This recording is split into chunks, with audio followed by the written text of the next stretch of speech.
Le témoignage du serviteur de Dieu. Isaac Mayele Senghor. Exhortation à la prière. Cet ouvrage parle des diverses réalités présentes et événements imminents du temps de la fin. Il démontre à suffisance la profondeur de l'amour de Dieu pour le monde et dévoile les conséquences affreuses des œuvres ténébreuses.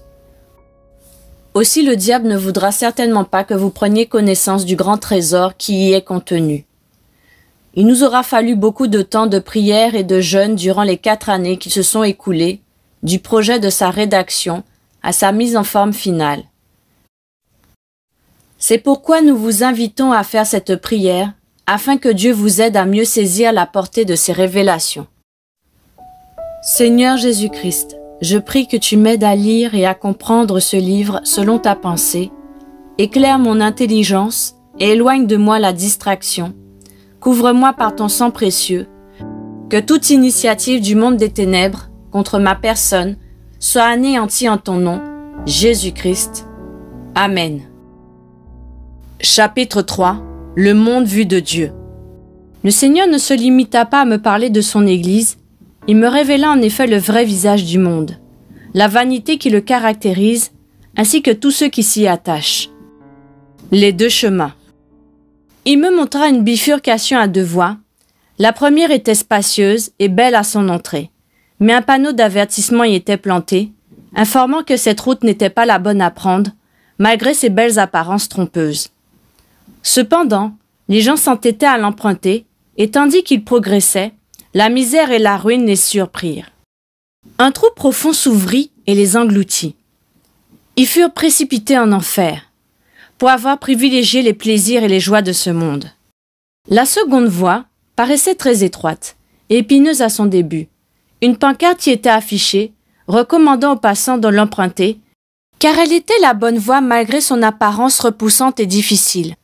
Ceux qui s'y engagèrent furent étonnés de voir à sa fin une pelouse d'une qualité extraordinaire et un paysage somptueux, tel qu'ils n'en avaient jamais vu sur cette terre. Cet endroit est exempté de toute souffrance, et il s'agit bien du paradis. Matthieu 7, versets 13 à 14. Entrez par la porte étroite, car large est la porte, spacieux est le chemin qui mène à la perdition. Et il y en a beaucoup qui entrent par là. Mais étroite est la porte, resserrez le chemin qui mène à la vie. Et il y en a peu qui les trouvent. Dieu aime l'homme pécheur. Je vis un monde rempli d'hommes, dont certains étaient sans tête, bien que physiquement en vie. C'est que dans leur dernière demeure, le cimetière, ils avaient l'apparence d'animaux prêts à être égorgés par leurs prédateurs. Le monde des ténèbres avait déjà décidé du jour de leur mort, et ils en avaient le pouvoir sur eux parce qu'ils vivaient sans Jésus-Christ. C'est une vanité que de poursuivre les plaisirs de ce monde. Il est bon pour l'homme de servir l'Éternel durant sa vie. Dieu accorde sa protection et son soutien à ceux qui se confient à lui. Jean 10, verset 10. Le voleur ne vient que pour dérober, égorger et détruire. Moi je suis venu afin que les brebis aient la vie et qu'elles soient dans l'abondance. Les chrétiens doivent beaucoup intercéder pour les membres de leur famille, plutôt que de les critiquer ou de s'en plaindre, car durant l'intercession, beaucoup de choses se passent. Je vis des hommes qui avaient l'apparence d'animaux prêts à être égorgés, redevenir de véritables hommes. Éphésiens 6, verset 18. Faites en tout temps par l'Esprit toutes sortes de prières et de supplications. Veillez à cela avec une entière persévérance et priez pour tous les saints. Plus encore, nous ne devons plus avoir l'habitude de ne prier que pour les êtres qui nous sont chers ou sympathiques, mais également pour ceux qui nous sont antipathiques ou ont un cœur mauvais. Car Dieu seul sait ce qu'il fera dans la vie de ces personnes et il a le pouvoir de transformer les cas les plus désespérés. Luc 5, versets 31 à 32. Jésus prenant la parole leur dit: ce ne sont pas ceux qui se portent bien qui ont besoin de médecins, mais les malades. Je ne suis pas venu appeler à la repentance des justes, mais des pécheurs.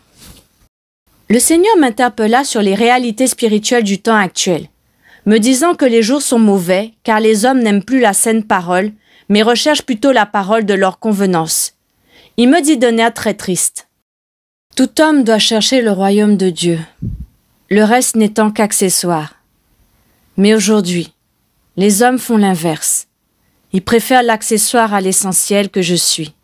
Moi, Jésus-Christ. Moi, l'Éternel. Je suis malheureusement mis en dernière position. Matthieu 6, verset 33. Cherchez premièrement le royaume et la justice de Dieu, et toutes ces choses vous seront données par-dessus. Il ajouta que les prédicateurs doivent beaucoup insister sur l'acceptation de Jésus-Christ dans la vie de ceux qui ne l'ont pas déjà reçu comme Seigneur et Sauveur. À quoi leur sert-il de leur parler continuellement de délivrance s'ils ne sont pas au préalable sauvés? Leur parler constamment de bénédiction est une autre erreur gravissime et leur salut en est compromis. La prédication de la croix, que tout chrétien se doit également de porter chaque jour de sa vie. Matthieu 16, versets 24 à 26. Le baptême au nom de Jésus-Christ et sa seigneurie, réelle dans la vie des croyants, sont des messages cruciaux, fondamentaux, primordiaux.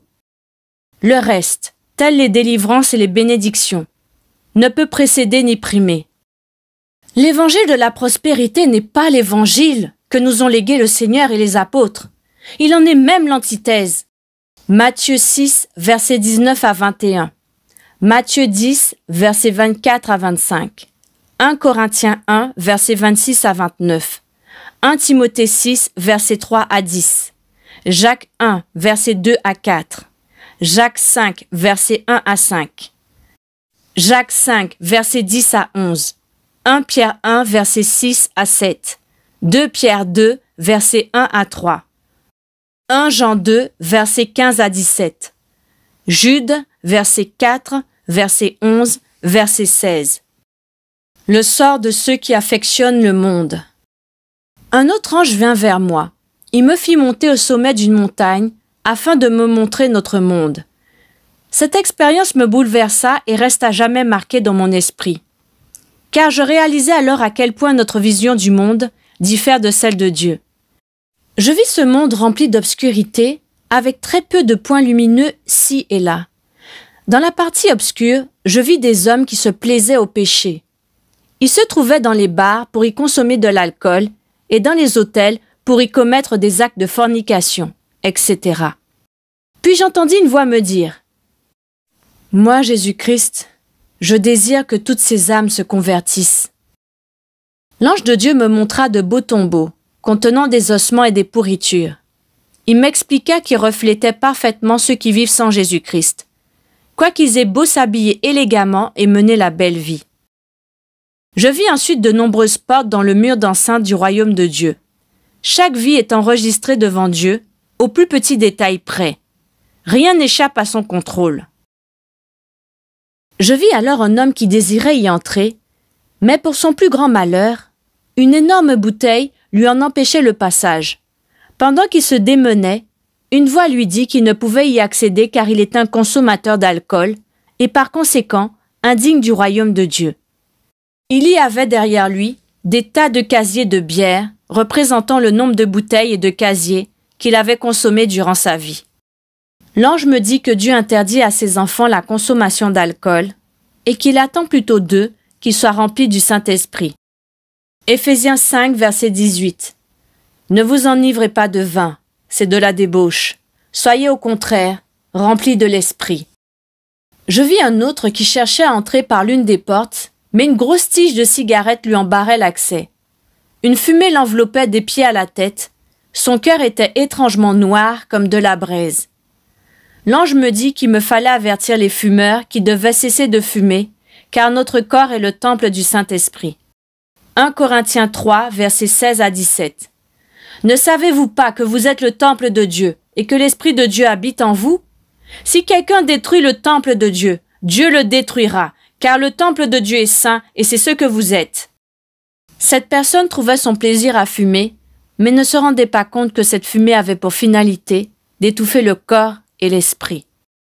Je vis encore, dans une vision, une personne qui se trouvait seule dans une parcelle. Ayant jeté les regards de part et d'autre, et ne voyant personne, elle commit un vol. Seulement, un ange à son insu notait tous ses faits et gestes. Après sa mort, ces objets volés lui obstruaient l'entrée du ciel. À l'une des portes se trouvaient des bébés qui étrangement parlaient aussi parfaitement que des adultes. Ils accusaient leur maman de les avoir avortés et exhibaient devant Dieu l'objet qui avait servi à accomplir cet acte monstrueux. Certaines de ces femmes, après leur mort, suppliaient Dieu de leur pardonner, mais il leur fit comprendre qu'il était trop tard. La voix me recommanda: dis au personnel de santé qu'opérer un avortement est un crime, et que Dieu les tient pour coupables pour cela. De plus, ils entravent son plan, car tout bébé naît pour accomplir une mission particulière reçue de Dieu. Je vis les sorciers après leur mort. Les esprits de toutes les personnes qu'ils avaient eu à tuer s'entassaient sur leur dos et les accusaient sans cesse de leur avoir ôté la vie sur terre avant le terme. Quelle tragédie de mourir sans obtenir le pardon de nos péchés de Jésus-Christ. L'ange me montra des membres d'une famille qui s'étaient rendus au cimetière pour sarcler la tombe d'un des leurs à une date correspondant au jour d'anniversaire de la mort du défunt. Je vis un esprit de mort, sous la forme d'un squelette, avec des flèches, viser ces malheureux qui ne se rendaient pas compte du si grand mal qui se faisait en cherchant à tout prix à honorer le mort. Pareillement, ceux qui commémorent le jour des morts se créent des alliances inconscientes et dangereuses contre leur propre vie. L'ange me dit que Dieu n'approuve pas que ses enfants, au moment des funérailles, s'adressent aux défunts, car cela les soumet à la puissance de l'esprit de mort. Les démons se font le malin plaisir d'exaucer certaines prières ou paroles adressées aux morts afin de tromper et maintenir les hommes dans les fausses croyances. Le chrétien ne peut pas non plus assister à des messes de requiem car elles sont contraires à la volonté de Dieu. Lorsqu'une personne meurt, elle va au lieu que Dieu jugera digne suivant ses œuvres. Hébreux 9, verset 27. Et comme il est réservé aux hommes de mourir une seule fois, après quoi vient le jugement. Ce fut pour moi un grand étonnement que d'entendre l'ange de Dieu me dire que même le port des uniformes dans les deuils, surtout ceux portant les inscriptions « Adieu monsieur » ou « Madame » ou « Mademoiselle X » irrite l'Éternel, car il contribue à vénérer les morts. Le lavage commun des mains dans un récipient après l'enterrement crée des contacts inconscients avec les démons et attire par conséquent la malédiction. La construction des pierres tombales contribue aussi à la vénération des morts. L'ange me montra la mort d'une personne demeurant dans le péché. Les démons vinrent se saisir de son esprit, et dès qu'ils l'eurent empoigné, ils le traînèrent dans un lieu obscur et le projetèrent dans un trou rempli d'eau sale. Son esprit était en proie aux souffrances. L'ange qui me montrait ces choses disparut, et la voix de Dieu se fit entendre à moi. J'ouvre tes oreilles afin que tu entendes. Toutes ces personnes décédées me supplient de leur pardonner et de les ramener sur la terre. Mais je refuse de le faire parce que leur temps est déjà passé. Toutes les couches sociales étaient représentées dans ces lieux, toutes les catégories de personnes que vous pouvez imaginer dans cette tourmente. J'y ai vu distinctement ceux qui aimaient les concerts du monde et leurs idoles musiciens. Ces derniers étaient dans les tourments, fouettés à tout moment par les mêmes démons qui les servaient sur terre. Ces musiciens tirent une grande partie de leur succès des grâces qu'ils soutirent à leurs fanatiques venus assister à leurs différents concerts. L'Esprit de Dieu me recommanda: dis aux chrétiens qu'ils ne peuvent jamais assister aux concerts de musique mondaine. Ézéchiel 33, versets 1 à 12. La parole de l'Éternel me fut adressée en ces mots. Fils de l'homme, parle aux enfants de ton peuple, et dis-leur: lorsque je fais venir l'épée sur un pays, et que le peuple du pays prend dans son sein un homme et l'établit comme sentinelle, si cet homme voit venir l'épée sur le pays, sonne de la trompette et avertit le peuple. Et si celui qui entend le son de la trompette ne se laisse pas avertir, et que l'épée vienne le surprendre, son sang sera sur sa tête. Il a entendu le son de la trompette, et il ne s'est pas laissé avertir. Son sang sera sur lui. S'il se laisse avertir, il sauvera son âme. Si la sentinelle voit venir l'épée et ne sonne pas de la trompette, si le peuple n'est pas averti, et que l'épée vienne enlever à quelqu'un la vie, celui-ci périra à cause de son iniquité, mais je redemanderai son sang à la sentinelle. Et toi, fils de l'homme, je t'établis comme sentinelle sur la maison d'Israël. Tu dois écouter la parole qui sort de ma bouche et les avertir de ma part. Quand je dis aux méchants, « Méchant, tu mourras !» Si tu ne parles pas pour détourner le méchant de sa voie, ce méchant mourra dans son iniquité, et je te redemanderai son sang. Mais si tu avertis le méchant pour le détourner de sa voie, et qu'il ne s'en détourne pas. Il mourra dans son iniquité, et toi, tu sauveras ton âme. Et toi, fils de l'homme, dis à la maison d'Israël, vous dites, nos transgressions et nos péchés sont sur nous, et c'est à cause d'eux que nous sommes frappés de langueur. Comment pourrions-nous vivre? Dis-leur, je suis vivant, dit le Seigneur l'Éternel. Ce que je désire, ce n'est pas que le méchant meure, c'est qu'il change de conduite et qu'il vive. Revenez, revenez de votre mauvaise voie. Et pourquoi mourriez-vous, maison d'Israël? Et toi, fils de l'homme, dis aux enfants de ton peuple, la justice du juste ne le sauvera pas au jour de sa transgression. Et le méchant ne tombera pas par sa méchanceté, le jour où il s'en détournera. De même que le juste ne pourra pas vivre par sa justice au jour de sa transgression. Tandis que je me trouvais en ces lieux effroyables d'horreur et de souffrance, le Seigneur me donna de voir le lieu de destination finale de tous ceux qui s'y trouvaient et de ceux qui viendraient grossir le rang des perdus.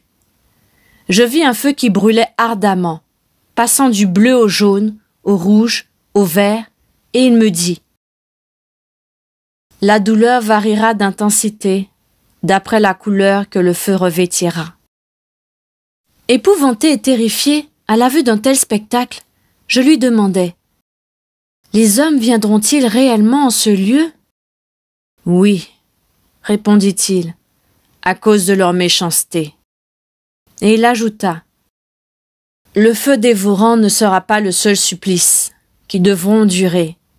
Dans ce feu se trouvent des épines, des scorpions, des serpents, des vers et toutes sortes d'instruments, de bêtes et bestioles chargées de les tourmenter au siècle des siècles. » Sorti de ces lieux de tristesse poignante et de pleurs, il me fut donné de voir la mort d'un homme qui avait pris soin de servir le Seigneur Jésus-Christ.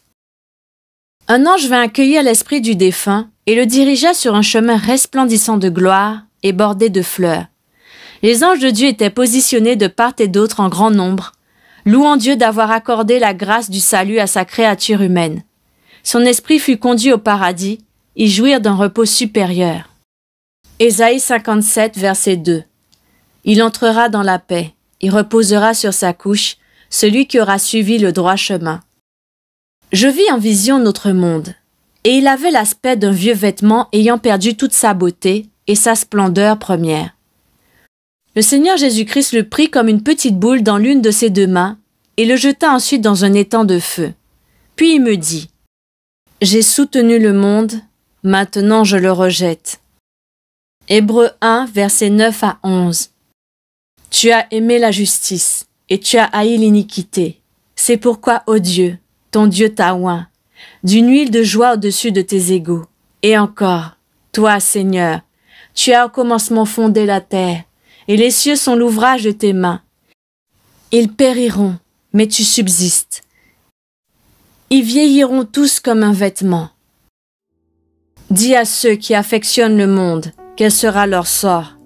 Aimer le monde, c'est être ennemi de Dieu. C'est refuser de le servir. Leur fin sera malheureuse dans un étang de feu. Si nous vivons dans le péché, ignorons Dieu ou courons après les joies et les richesses de cette terre, nous devons y renoncer, nous en détourner, accepter Jésus-Christ et lui demander de nous donner la grâce de mener une vie qui lui plaise avec la promesse de la vie éternelle à ses côtés, dans une gloire et une richesse vraie et sans pareille. Ésaïe 1, verset 18. Venez et plaidons, dit l'Éternel. Si vos péchés sont comme le cramoisi, ils deviendront blancs comme la neige. S'ils sont rouges comme la pourpre, ils deviendront comme la laine.